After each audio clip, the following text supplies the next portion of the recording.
آپ کو بتا دوں کہ آج ایک درخواست جو ہم نے آپ کو پتا ہے کہ خان صاحب کے بیٹوں کے حوالے سے دی تھی کہ ان کی فون پہ بات کروائی جائے. آج باقاعدہ طور پر وہاں پر جو ہے کورٹ میں بتایا گیا ہے کہ قانون کے مطابق بات کروائی جاتی ہے اور 2-3 سال سے اور قیدیوں کو بھی جو ہے وہ بات کروائی جا رہی ہے. تو خان صاحب کے بیٹوں سے کیوں نہیں ملاقات کروائی جا رہی؟ واضح طور پر جب کورٹ نے احکامات دے دیے تو سپرنٹینڈنٹ جیل نے بات کروانے سے انکار کیا اور رپورٹ جو ہے وہ ایک مضحکہ خیز دی ہے کہ وہ جو ہے سائفر کیس کے اندر آفیشل سیکرٹ ایکٹ کے تحت مقدمہ درج ہے اور اس وجہ سے ان کی بات جو ہے نہیں کروائی جائے. اس وقت جو ہے وہ خان صاحب کے اوپر نو ڈاؤٹ FIR ہے لیکن وہ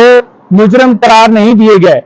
تو جب تک وہ مجرم نہیں قرار دیے جاتے تو تب تک آپ کیسے کسی ایسے لا کا حوالہ دے رہے ہیں جو کہ قانون کے مطابق وہ اس کے اوپر اپلائی نہیں کرتا؟ تو لہٰذا اگر جس وقت تک جو عدالت ہے وہ توہین عدالت کی کارروائی نہیں کرے گی، اپنے آرڈر امپلیمنٹ نہیں کروائے گی، تو دن تب تک جو ہے وہ عدالتوں کے احکامات کو اسی طرح ہوا میں اڑایا جائے گا. ہم استدعا کرتے ہیں کہ خان صاحب کی درخواستیں جو ان میں ڈیلے نہ کیا جائے اور جو ہم نے گرفتاری کے حوالے سے جو مطالبہ کیا ہوا کہ خان صاحب کو کسی مقدمے میں گرفتار نہ کیے جائے، چاہے FIA ہو چاہے نیب ہو، وہ ہماری درخواستیں سپریم کورٹ میں بھی اور ہائی کورٹ میں پینڈنگ ہیں. ہم یہ استدعا کرتے ہیں کہ وہ فکس ہوں اور مزید کسی مقدمے میں گرفتاری سے روکا جائے، کیونکہ خان صاحب کی جب ضمانت ہوگی تو یہ جیسے اوچھے ہتھکنڈے انہوں نے پہلے کیے ہیں مختلف PTI کے لیڈرز کے ساتھ، اور جو ورکرز گرفتار ہوئے تھے ان کو 3 MPO کے تحت گرفتار کیا گیا،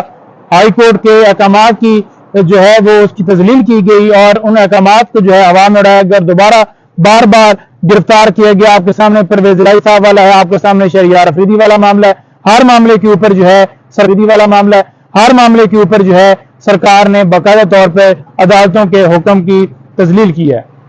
تو ہم یہ استدعا کرتے ہیں کہ انہیں پروٹیکشن ملے تاکہ خان صاحب کی ضمانت ہو اور وہ جو ہے بحفاظت جو ہے ان کو جو ہے وہ گھر جانے کی اجازت دی جائے. نعیم صاحب یہ بتائیے گا، جس طرح چیف جسٹس آف پاکستان قاضی عیسیٰ صاحب آ گئے، تو آپ کیا سمجھتے ہیں جو عدالتوں کی توہین ہو رہی ہے، ان کا حکم نہیں مانا جا رہا، تو کیا ان کے فیصلوں سے وہ کچھ ایکشن لیں گے؟ دیکھیں میں یہ سمجھتا ہوں کہ چیف جسٹس صاحب جو آئے ہیں بڑا ویلکم ہم ان کو کرتے ہیں اور ان کے اوپر بڑا امتحان ہے کہ مختلف درخواستیں سپریم کورٹ میں پینڈنگ ہیں،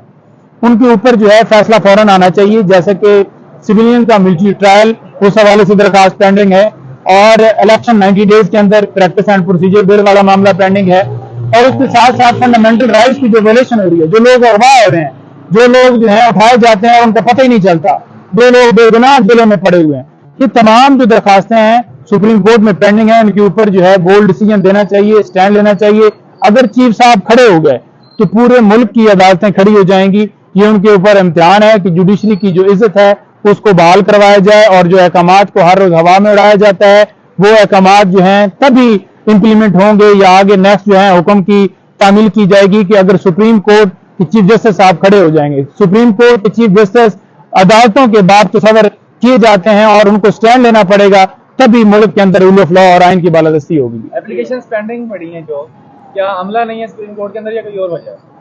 دیکھیں عملہ موجود ہے، وجہ کوئی اور ہی ہے. درخواستیں آج تک فکس نہیں ہوئی اور پہلے درخواستیں فکس ہوئی، اس کے اوپر سماعت ہوئی اور اب نہیں فکس ہو رہی اور ہم یہ استدعا کرتے ہیں کہ وہ فکس ہوں تاکہ آئین کی بالادستی اور قانون کے مطابق فیصلہ آئے. ابو اسناد صاحب جو ہے کیا پورے پاکستان میں ایک ہی جج ہے؟ کبھی ان کو بیماری ہوتی ہے، کبھی وکیل نہیں ہوتے، پروسیکیوٹر صاحب نہیں ہوتے، کبھی کسی کا پیٹ خراب ہوتا ہے، تو کیا اتنے سابق وزیر اعظم کے ٹرائل ہو رہے اور ان کی ججز بیمار ہو جاتے ہیں، کبھی کیا مسئلہ ہے؟ دیکھیں میں یہ سمجھتا ہوں کہ جب ان کا نوٹیفیکیشن کیا گیا تو ڈیوٹی جج کا نوٹیفیکیشن بھی ساتھ ہونا چاہیے تھا. یہ پہلی بدنیتی دیکھیں، ایک نوٹیفیکیشن کیا گیا جس کو بھی ہم نے چیلنج کیا اور جو ان کی عدالت جیل میں ٹرانسفر کی گئی اس کو بھی ہم نے چیلنج کیا. ابھی تک اس کے اوپر بھی فیصلہ نہیں آ رہا. اٹک جیل سے اڈیالہ جیل شفٹ کرنے کے حوالے سے ہماری استدعا تھی، اس کے اوپر بھی فیصلہ نہیں آ رہا. تو فیصلہ آنا چاہیے اور قانون کے مطابق فیصلہ آنا چاہیے. ابو الاسناد صاحب چھٹی پر جاتے ہیں تو ان کے متبادل ڈیوٹی جج ہونے چاہیے اور اگر وہ آتے ہیں اور پھر جب دوسری طرف سے سرکار کی طرف سے پروسیکیوٹر پیش ہوتے ہیں 3 وکیل، تو وہ جناب بہانے مانگتے ہیں کہ وہ سپریم کورٹ میں بیزی ہیں، ٹائم نہیں ہے، یہ ہے وہ ہے. تو ایسا نہیں ہونا چاہیے اور قانون کے مطابق ٹریٹ کیا جانا چاہیے. خان صاحب کو انصاف نہیں دیا جا رہا اور یہ بالکل جو ہے ہم یہ کہیں گے کہ یہ انصاف کا قتل ہے اور زیادتی ہے کہ ایک سابقہ وزیر اعظم کے ساتھ اگر اس طرح سے ٹریٹ کیا جا رہا ہے تو آپ کی اور میری پھر کیا حیثیت رہ جائے گی کہ آپ کو اور مجھے کیا انصاف ملے گا؟ آپ کو نہیں لگتا حکومت نے ایک نیا سلسلہ شروع کیا ہے انصاف کی ڈور ٹو ڈور فراہمی؟ تو جہاں خان صاحب بیٹھے ہوتے ہیں عدالت میں خود چلی جاتی ہے، تو اس سے تو خان صاحب کو الٹا سہولت مل گئی ہے کہ چلو عدالت ان کے سامنے پیش ہو رہی ہے۔ لیکن صاحب آپ نے بڑا اچھا سوال کیا ہے۔ گزارش یہ ہے کہ جب خان صاحب کے حوالے سے ہم ایگزیمشن فائل کرتے تھے اس بنیاد کے اوپر کہ خان صاحب کو جو ہے وہ ان کے اوپر قاتلانہ حملہ ہوا ہے اور وہ اس وقت جو ہے میڈیکلی فٹ نہیں ہے اور ہاسپٹل میں ایڈمٹ ہیں، تو انہیں ایگزیمشن دی جائے، تو اس وقت ایگزیمشن نہیں دی جاتی تھی اور کہا جاتا تھا کہ وارنٹ لے جائیں اور آپریشن کریں اور ان کو لے کے آئیں۔ پھر ہم جب یہ درخواست دیتے تھے کہ ڈسٹرکٹ کورٹ کے اندر جو ہے وہ خطرہ ہے، کیونکہ آپ کو پتہ ہے وہاں پر ہر روز مرڈر ہوتے تھے اور وہاں پر سیکیورٹی کی جو صورتحال تھی وہ خراب تھی، تو اس کے اوپر ہائی کورٹ نے جب واضح احکامات دیے کہ کورٹ کو ٹرانسفر کیا جائے جوڈیشل کمپلیکس میں، ہم بھی سیٹسفائی تھے اور جوڈیشل کمپلیکس میں خان صاحب پیش ہوتے رہے اور سرکار وہاں پر سیکیورٹی کے انتظامات کرتی رہی ہے۔ ابھی بھی حکومت کی یہ ڈیوٹی ہے کہ وہ سیکیورٹی کے انتظامات کرتی اور خان صاحب کو وہاں پر پیش کیا جاتا۔ اب کتنی مذاکرہ خیز بات ہے، جب ان کا اپنا دل ہوتا ہے تب سیکیورٹی بھی مکمل کر لی جاتی ہے، اور جب وہ اس بات سے ڈرتے ہیں کہ خان صاحب آئیں گے اور ان کی تصویر جو ہے وہ پوری دنیا میں جائے گی اور وہ پھر خان ہو جائے گی، تو اس خطرے سے نمٹنے کے لیے وہ کہتے ہیں کہ سیکیورٹی جو ہے وہ ٹھیک نہیں ہے اور ہم دے نہیں پاتے۔ یہ ایک بہانے ہیں جو کہ صرف اور صرف خان صاحب کی ویڈیو اور تصویر سے ڈرنے کا ایک طریقہ ہے۔ Thank you.